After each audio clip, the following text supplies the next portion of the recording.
केळी पिकाबद्दल शेतकऱ्यांना मार्गदर्शन करण्यासाठी आणि त्यांना निर्यातीसाठी प्रोत्साहन देण्यासाठी कोल्हापूरमध्ये नुकताच केळी जनजागृती प्रशिक्षण कार्यक्रम आयोजित करण्यात आला। आत्मा आणि जिल्हा कृषी अधीक्षक कार्यालयातर्फे या कार्यक्रमाचं आयोजन करण्यात आलं होतं।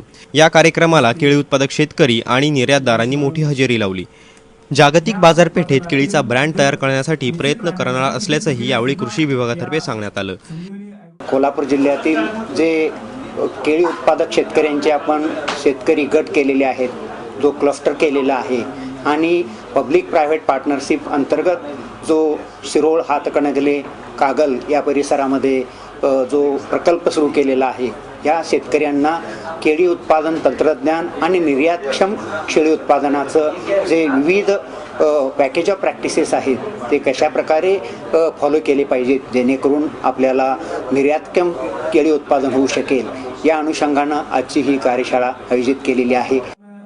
या चर्चासत्रात कृषी तज्ज्ञांनी शेतकऱ्यांच्या समस्यांचं निरसन केलं। सोबत केळी हे नाशवंत फळ असल्यानं केळी निर्यातीसाठी पॅक हाऊस, प्री कूलिंग आणि कोल्ड स्टोरेज उपलब्ध करून देण्याची मागणी यावेळी शेतकऱ्यांनी केली।